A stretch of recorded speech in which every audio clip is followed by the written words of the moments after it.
Bárbaros, os mongóis.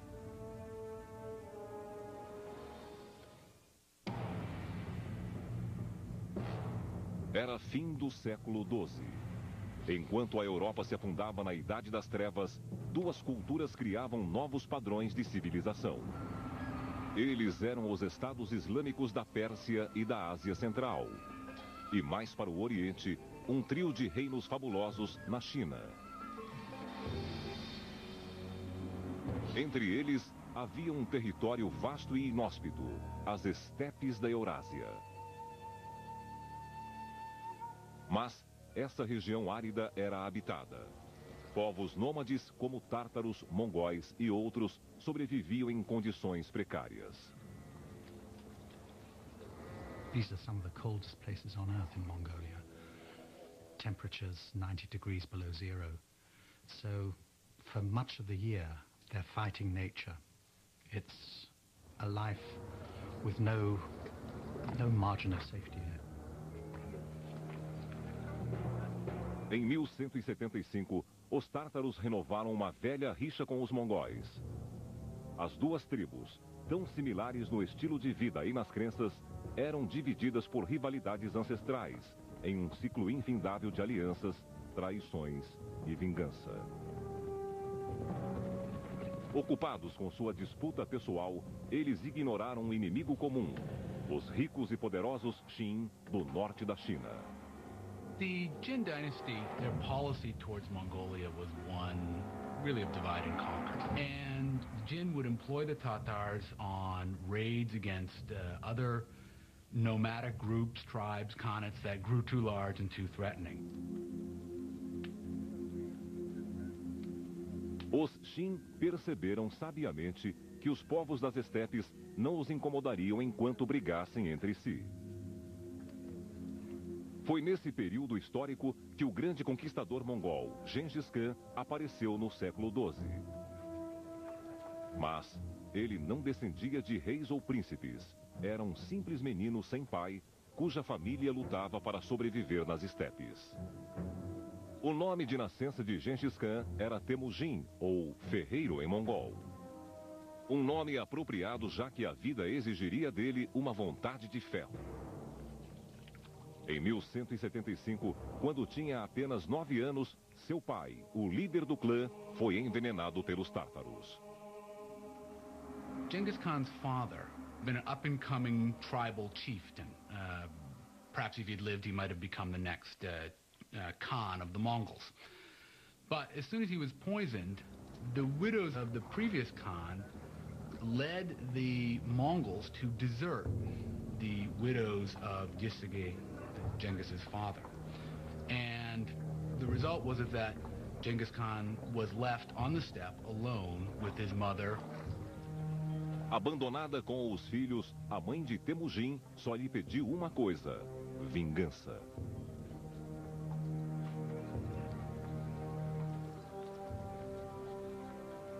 He had grown up, we can presume, with this strong sense of mission. He was the son of one of the leading chieftains, one who had won victories in war when other chiefs had been defeated. And he had been abandoned, and that created a really strong sense of bitterness, a strong sense that the world doesn't work the way it should. Durante 30 anos, Temujin lutou para unir seu clã e merecer o título de Khan, ou grande líder. Ele aprendeu a confiar apenas em quem lhe era leal em batalha e a suspeitar de todos os outros. Aos 40 anos, já era um chefe habilidoso. We're looking at a man like Alexander, like Hitler, I have to say, with immense charisma, who made people follow him by the strength of his personality.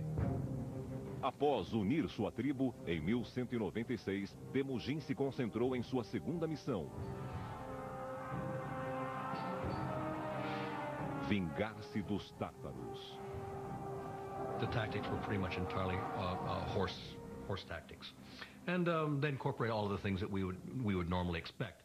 techniques learned in the hunt, for example, would often be employed tactically in battles. The feigned retreat, drawing your enemy in and encircling your enemy, enveloping the enemy. There were elements to their tactics that are sort of reminiscent of the Blitzkrieg. What I do see new in the case of Temujin Chengiz Khan is his reorganization of society. That has to be reckoned among the most important, not only social innovations, but military innovations, in which he takes the old Central Asian Mongolian tribal structure and refashions it in his own image in a way, breaking the old tribal loyalties, but maintaining the kind of power of this tribal cavalry. As far as we can tell, in virtually every battle they fought, in every battle they won, the Mongols were substantially outnumbered by their enemies. But they were much more mobile because they had so many horses, and they were able to operate, it seems, in small tactical teams. No more than a few score at most.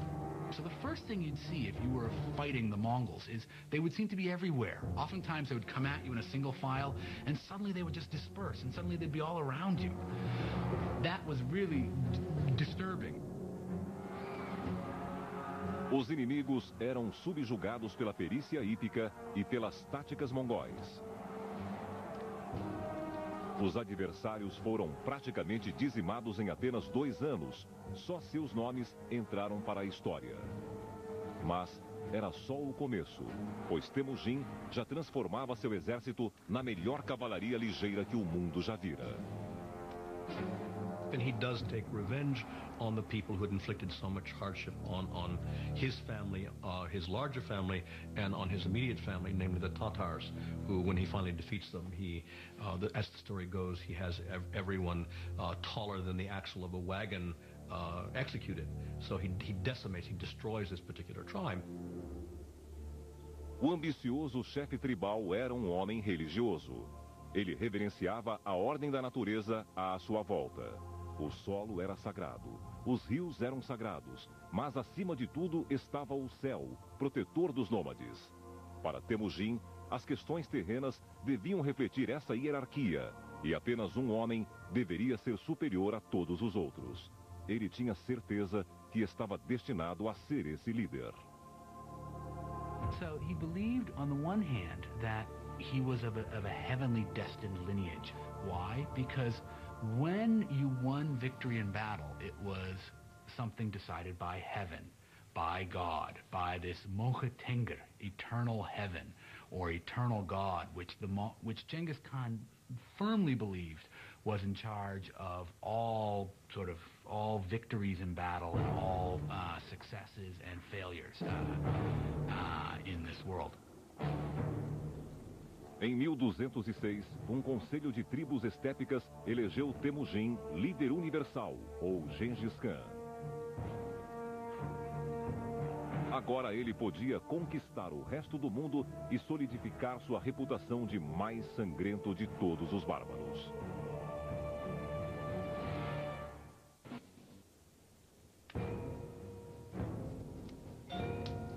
Determinado a vingar a morte do pai e convencido de que era dono de seu destino, em 1206, Gengis Khan trocou a obscuridade pelo cenário mundial. Ele era o Khan, o maior de todos os líderes das tribos nômades das estepes. Seu povo levava uma existência difícil em um meio ambiente brutal. This is a society that is perpetually on the move. So they're ready to bundle up shop in no time at all. So what does that say about how these people live, the tents they live in? They have a cane framework, and felts are tied or sewn onto these individual cane panels, and they can be set up inside 15 minutes and dismantled in the same sort of time.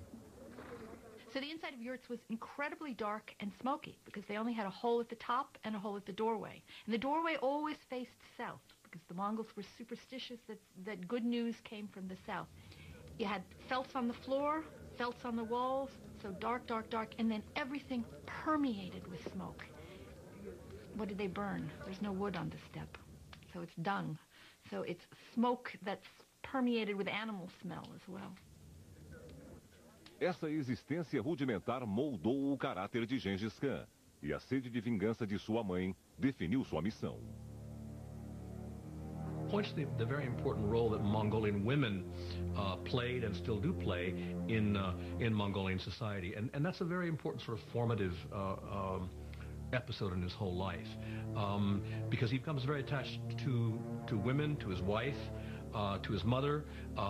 They figure very prominently, both figure very prominently later on when he distributes his territory and his soldiers among these people. Both women receive shares. So that's quite an important thing. She really holds the family. She's the cement of the family. No ano de 1206, o grande Khan tinha poder total nas estepes e voltou sua atenção para os prósperos e arrogantes membros do povo Xin. Os mongóis invadiram a China em 1211. Mas a nação ancestral considerava-os apenas um povo ignorante que queria criar problemas. Os chineses nem imaginavam o que iam enfrentar. Down in South China, the Song dynasty, the ethnic Chinese in South China often looked on the Mongols as possible allies, and they developed a very interesting view of the Mongols, that the Mongols were these very crude, barbaric, savage people, but they were uncorrupted, unspoiled. Em algumas horas de batalha, as tropas mongóis aniquilaram um enorme contingente chinês. Os nômades aprendiam rápido. Eles usaram a própria técnica chinesa para sitiar e invadir suas fortalezas. Sua fama de selvageria crescia. And then they start beating their drums. And these drums are carried by 4 people on ropes. And the mere sound of them drove people mad with fear. They brought with them the prisoners from the previous city that they captured and pushed them into the moat so that they could go over them, over the dead bodies at the city walls. And then they would slaughter every living thing, the very cats and the dogs. Em 1215, eles dizimaram a capital do norte da China, Chengdu, atual Pequim. Mas, quando a vitória parecia assegurada, chegou a notícia de que havia problemas na Mongólia.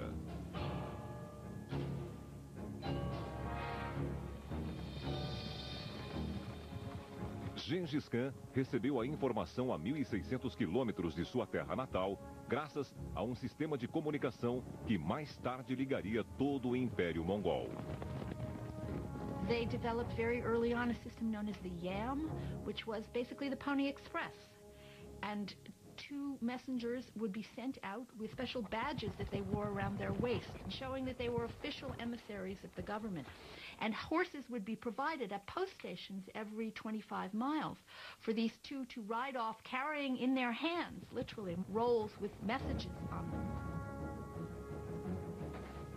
Em 1218, os mensageiros levaram a Gengis Khan a notícia de que Kutlug, o Khan do clã Naiman, fomentava uma rebelião entre mongóis descontentes.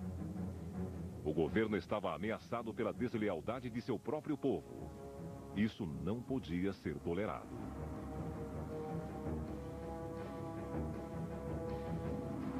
Ele saiu em busca dos rebeldes, em uma cruzada que o afastou de sua campanha chinesa. Enquanto perseguiam os rebeldes até terras muçulmanas, os mongóis conquistaram um reino após o outro. Antes de entrar em um novo território, Gengis Khan dava ao líder local a opção de entregar os conspiradores e render-se pacificamente. Mas, se houvesse resistência, ele avisava que não teria piedade. Certa vez, escreveu a um dos chefes: "O desastre também o alcançará." A campanha de vingança expandiu seu reinado até as fronteiras do antigo reino de Karazhan, atual Uzbequistão. Karazhan era um alvo atraente. Gengis Khan deteve sua marcha, pois aprendera algo novo. I think that the key moment in the career of Genghis Khan that lifted him from being a territorial chieftain in Outer Mongolia, and it's not accident that Outer Mongolia means the boonies, it means the back of beyond, that moved him from that to a player on the world stage, was when he began to realize that his territories were on the Silk Road and that he could change the fortunes of his people by trade. And so he sent a series of embassies to his nearest neighbor, the Sultan Muhammad, who was the ruler of the Eastern Islamic world. And those embassies were finally followed by a caravan of 1,500 camels. And I think that what happened there was that this particular camel caravan was so rich that it tickled the greed of the Muslim governor of the frontier post concerned at Otrar, and he simply seized it. This governor of this town, he saw this Mongol embassy of merchants coming, basically a trade mission come. He saw all the kinds of things that were in there, and he asked the Sultan Muhammad, what should I do with them? He was told. Implied they're spies. These Mongol envoys are spies. What should I do with them? Can I massacre them? And Sultan Muhammad said yes, and they were. Inabalável, Gengis Khan mandou segundo embaixador que também foi preso. Ele teve a barba cortada em público, ato humilhante, antes dele ser devolvido aos mongóis. A caravana de presentes, é claro, não foi devolvida. A última mensagem de Gengis Khan ao sultão Muhammad foi objetiva e seca. Você escolheu a guerra, ele escreveu. And it was that event, that greed, that breaking of the laws of interchange of ambassadors, of allowing merchants free run across frontiers, that caused the Mongol catastrophe, the catastrophe which, as one Russian chronicle says, left no eye open to weep for the dead. They came, they sapped, they plundered, they burnt, they slaughtered, they departed. This is an utter disaster for the civilized world, and it had that curious small trigger. Gengis Khan estava despreocupado enquanto se preparava para a guerra em 1219. Ele disse: o que tiver de acontecer, acontecerá. Só Deus sabe o que o destino nos reserva. Ao seguir sua missão divina, o Khan ensinou a seus inimigos uma lição terrível e continuou na conquista que destruiria tudo à sua frente, inclusive as riquezas e o conhecimento de toda uma civilização.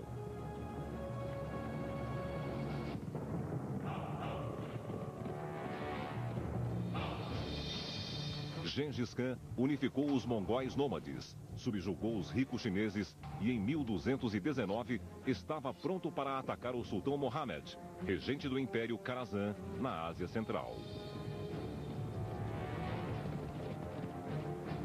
O líder mongol era motivado pela vingança. Inalchuk, o governador do sultão, humilhou publicamente um diplomata de Khan, um abuso que não seria tolerado. Mas a fortaleza do sultão, Samarcanda, era defendida por um exército muito maior que o de Gengis Khan. Para nivelar o conflito, o Khan fez uso de recursos que já lhe haviam sido úteis antes: agilidade e surpresa. Much more interesting about this particular campaign is the fact that Genghis Khan divided his army in the face of a superior opponent. This is tactics that we associate again with people like Robert E. Lee or with Blitzkrieg during World War II. The purpose being again to penetrate the enemy's front and to create confusion and diversion and so on in the rear, to be able then to turn back and take these places. So I find that to be a very significant part of what he does. O primeiro ataque de Gengis Khan foi na cidade fronteiriça de Utrar, em 1219. Após um cerco de 5 meses, os mongóis subjugaram as defesas e destruíram a tudo e a todos. Sua crueldade não tinha limites. Why were the Mongols so cruel? It's a difficult question, and no one really knows the explanation. But the fact of it, I think, can't be doubted, that these were people who did not wage war in the ordinary way. Um destino especial foi reservado ao ganancioso governador Inalchuk. Ele sentiu na própria pele o significado do antigo provérbio mongol: restitua o que os outros lhe dão. Arrancado de seu esconderijo na cidadela, os mongóis o seguravam enquanto prata derretida era despejada em seus ouvidos e olhos.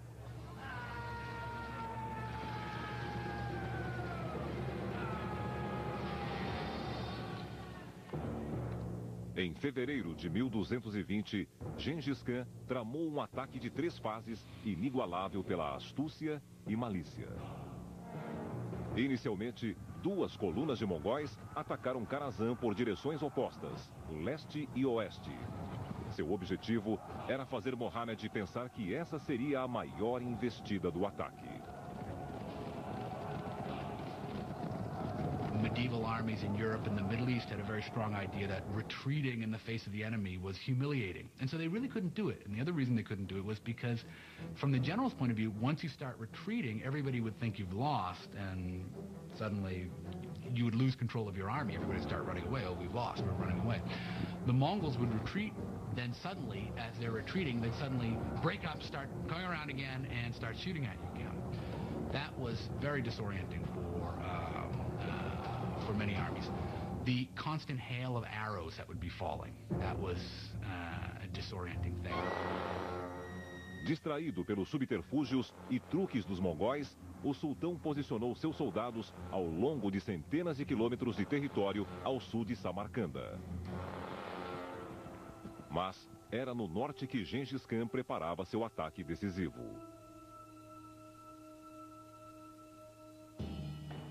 O Khan convocou contrabandistas e bandidos que conheciam os poços de água e as rotas de camelo do deserto de Kizayokun para servir de guias. Eles conduziram o exército por 500 quilômetros de areias desérticas e escaldantes até a parte de trás do sultanato. Em março de 1220, Gengis Khan e seu exército emergiram do deserto que o sultão acreditava ser impenetrável, como personagens do pior dos pesadelos. Frente a um dos maiores ataques estratégicos da história da guerra, a orgulhosa Samarcanda sucumbiu em apenas 10 dias. O sultão Mohammed mostrou seu verdadeiro caráter ao fugir de uma cidade para outra. Como caçadores perseguindo uma raposa, os grandes generais mongóis receberam 20.000 homens e a ordem de esmagar qualquer cidade que abrigasse o regente fugitivo, até que ele foi encontrado e morto.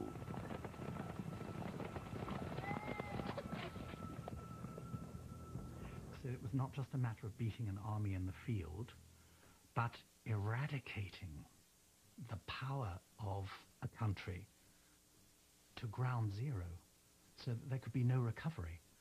So they sowed salt in the fields, they destroyed the wells, they flooded the cities, they cut the canals, they chopped down the orchards, as if there were no tomorrow. A violência sem controle dos mongóis devastou magníficas cidades persas como Balkh e Herat. Mas nada perturbava o Khan. They couldn't care less.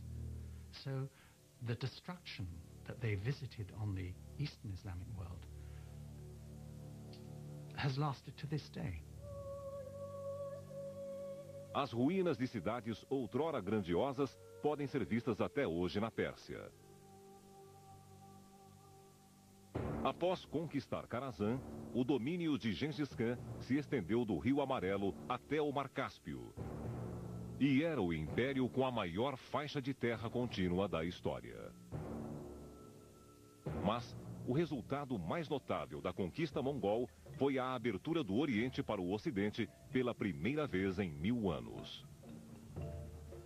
Pax Mongolica, a Mongol peace, allowed people for the first time to travel in absolute safety from Rome to Beijing. That was never possible before, and it wasn't possible until the 20th century afterwards. It's not a small thing. We had people from the Middle East traveling all over, all the way even into China. Famous traveler Ibn Battuta from Morocco eventually reached, at least he says he reached, China and traveled through much of the successor states of the Mongols, Mongol states ruled by the descendants of Genghis Khan. And that created a kind of knowledge of each civilization in Eurasia acquiring more knowledge about each other. Ironicamente, a conquista do imenso império não era o principal objetivo de Gengis Khan. A chama da vingança ainda ardia em suas entranhas e ele tinha contas a acertar com os chineses. Era hora de cumprir essa missão, a única que não conseguiu realizar. Em 1227, Gengis Khan, com mais de 60 anos, morreu a caminho da China, segundo a lenda, vítima de uma queda de cavalo. Soldados armados e escravas escoltaram seu corpo de volta para as estepes, onde ele foi enterrado em local secreto. There are various stories about 50 guards were detailed to bury him. They were killed by 50 others who were then in turn killed by other people, so that the grave would remain secret for various reasons. But as for the precise location of this, we don't know. The way that the Mongol chieftains were buried was in total secrecy. They went off on a procession, the people who were going to bury them, blaring horns, beating drums, making as much noise as possible. And if anybody met the procession on its route to its secret destination where the person was going to be buried, they were killed. So the whole point was that nobody should know where the great ones of the Mongols were buried. Not a single tomb of a Mongol chieftain has ever been excavated. They've not been found, so we have no idea what they contain. O império de Gengis Khan parecia ter desaparecido como sua sepultura nas montanhas, pois, após sua morte, o estado que ele tanto lutou para unir se desmantelou, dividido em 4 reinos para seus filhos. Mas o sonho não morreu. Ele se transformaria em pesadelo nas mãos de outro mongol conquistador. Compelido por visões de glória, ele iniciaria um reino de terror mais sangrento e brutal que o do próprio Gengis Khan.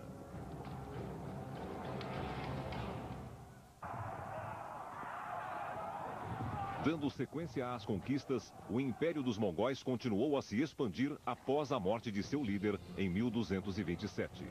No Ocidente, a Horda Dourada, os descendentes de Gengis Khan, governava o sul da Rússia e o Kharazan. No extremo Oriente, o neto do Khan derrotou e uniu os 3 reinos da China. E na Pérsia, os mongóis se converteram ao islamismo, construindo fabulosas mesquitas para glorificar seu novo Deus. Mas a própria extensão do Império Mongol tornava-o difícil de ser controlado. There weren't enough Mongols. This was not a gigantic nation. It wasn't like China, for example. Perhaps there were as many as 100,000 people in the Mongol army, and that was about it. So the wider the territories they controlled, the thinner the crust of Mongol dominion on them. Em meados do século XIV, o Império de Gengis Khan já estava em ruínas. Como nos tempos dos antigos clãs das estepes, os regentes passavam o tempo brigando entre si, em vez de unificar seus esforços. The actual power was slipping from the hands of the Genghis Khan, the descendants of Genghis Khan, and falling into the hands of these tribal warlords, people who were not themselves of the imperial family, but who were the real holders of power.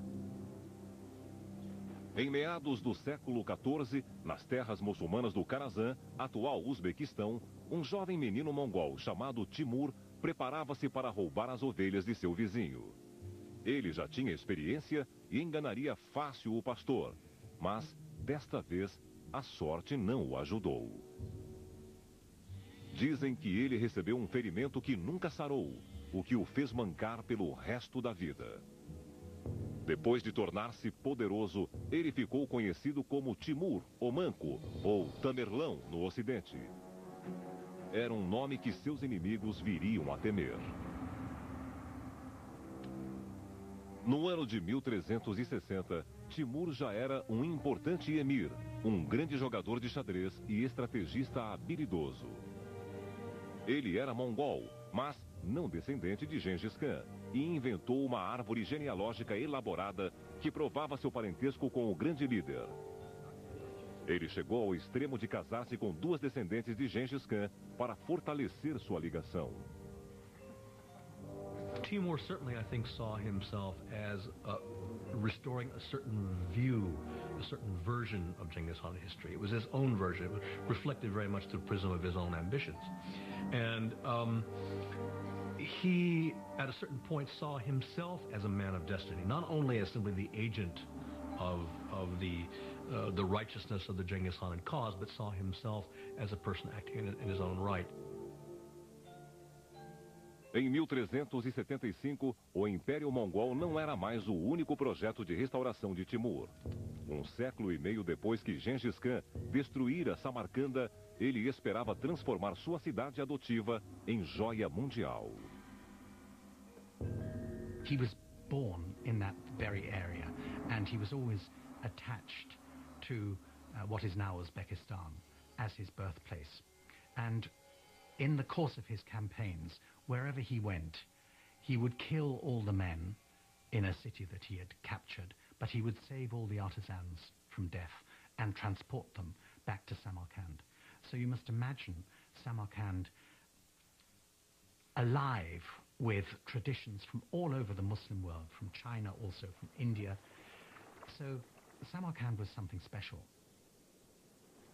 Samarkand was a garden city, and one of Timur's main construction activities was to provide irrigation canals that opened up whole suburbs with these wonderful gardens. Because Timur was a Muslim, he also constructed Muslim buildings, and he used a lot of the booty that he acquired when he conquered India to construct an absolutely enormous mosque. One of the attributes of Timur seems to have been his pride and his megalomania, we might say. And you see this in this mosque. It is colossal.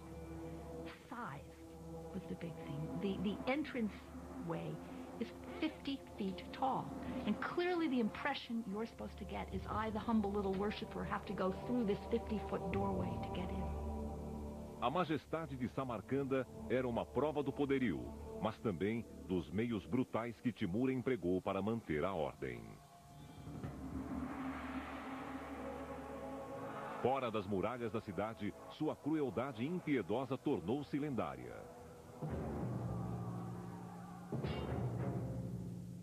A partir de 1385, Timur começou a saquear todo o leste da Pérsia, assim como cidades do Azerbaijão, Geórgia, Armênia e do Cáucaso. Dezenas de milhares de pessoas foram mortas ao longo do caminho. Em 1398, ele seguiu as pegadas dos gregos e liderou uma expedição audaciosa à cordilheira mais conhecida do mundo, Hindu-Kush. Em seguida, ele arrasou o norte da Índia. Mas, quanto mais o mongol ampliava seus domínios, mais difícil era controlar a população hostil. Quando os habitantes de Delhi rebelaram-se contra seus novos chefes mongóis, Timur inspirou-se nos horrores empregados por Gengis Khan e tratou-os com o mesmo rigor. The reports that he cut off the heads of his victims and piled them into huge heaps occur so often that one can't help wondering whether this is not accurate and not just mere rhetoric, but it wouldn't account for the numbers, 70,000, 80,000. I think we're talking about psychological warfare, which is something that the Mongols had introduced. It's one thing to go to war. It's quite another to use terror as a weapon of war.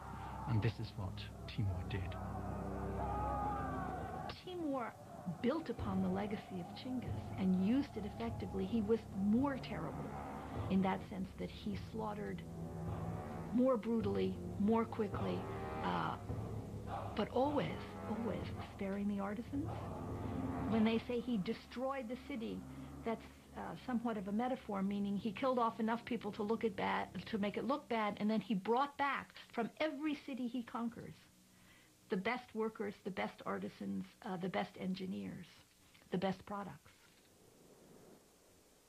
A conhecida silhueta da Istambul moderna é um legado dos turcos otomanos, a única dinastia que impediu Timur de realizar o sonho de ter um império tão extenso quanto o de Gengis Khan. Em 1402, o Império Mongol alcançou as fronteiras inalteráveis do sultão otomano Bayezid. Os dois líderes eram orgulhosos e não se toleravam. Timur chegou a sugerir que a mãe de Bayezid levava uma vida suspeita, insinuando que ela seria prostituta. Para Bayezid foi a gota d'água. À frente de um dos melhores exércitos do mundo, o sultão deixou sua fortaleza de Ankara para enfrentar a força muito menor do Khan mongol. Confiante e imponente, ele não conhecia a astúcia de Timur.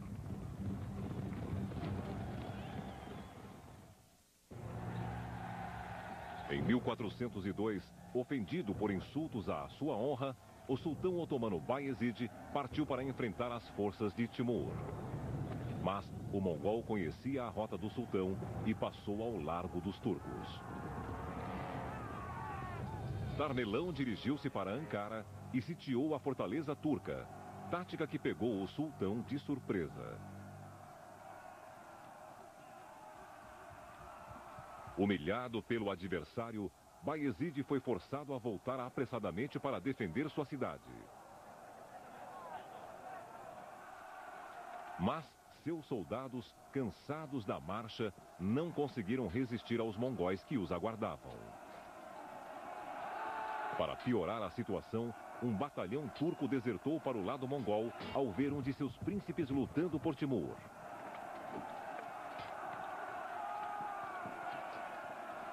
Enganado, traído e acuado, o sultão Bayezid nobremente recusou-se a abandonar o campo de batalha. Ele estava determinado a lutar até o fim, mas foi capturado e aprisionado pelos mongóis. A derrota otomana pode ter agradado a Timur, mas foi muito mais apreciada pela Europa cristã. Now, if you look at this on the grand strategic map of Eurasia at the time, the Ottoman sultans were poised to scoop up Constantinople. They had moved into Europe, they had encircled it, they were ready to begin the siege that would have destroyed the principal city of Eastern Christendom. And just then, that was their bad luck. Someone came knocking at their back door, and that was Timur. The reaction in Europe to the defeat of Bayezid Yildirim was unrestrained joy.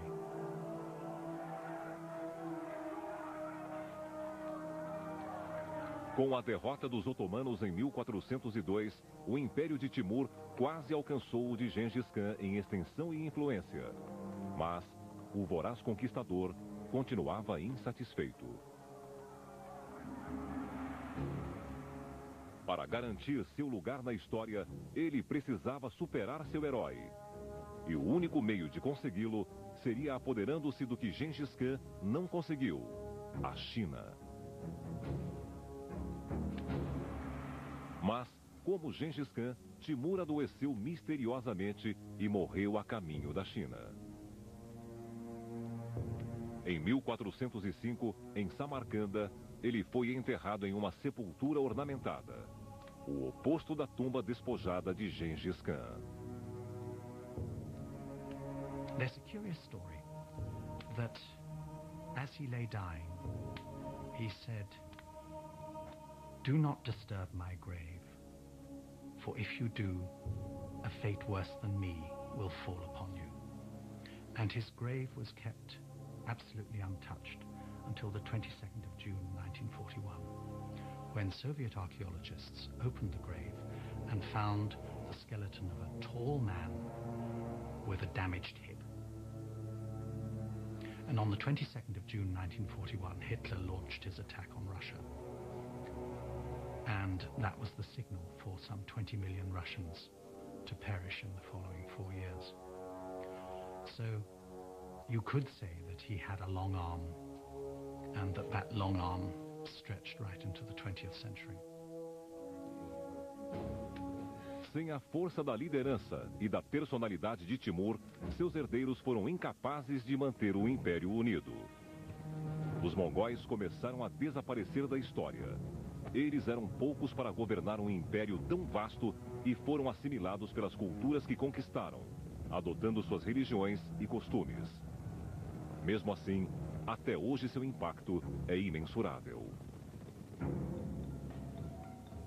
Ao abrir as portas da China para o Ocidente, os mongóis criaram um grande mercado para os produtos asiáticos. A ânsia de suprir esse mercado gerou a Era do Descobrimento e as viagens que levariam a Europa até a América. Ao atacar os antigos impérios da China e da Pérsia, os mongóis deram início ao mundo moderno. An empire that stretched from the Sea of Japan to the Baltic, from Korea to East Germany, and took in most of Eurasia, apart from India and Southeast Asia. There's been nothing like it. Será que o mundo um dia verá outro império como esse? Ainda há esperanças na Mongólia, onde Gengis Khan continua sendo venerado como um deus. Seu nome é um orgulho nacional e sua tenda um altar consagrado. Os mongóis ainda aguardam ansiosos que seu espírito ressurja para ressuscitar os bárbaros.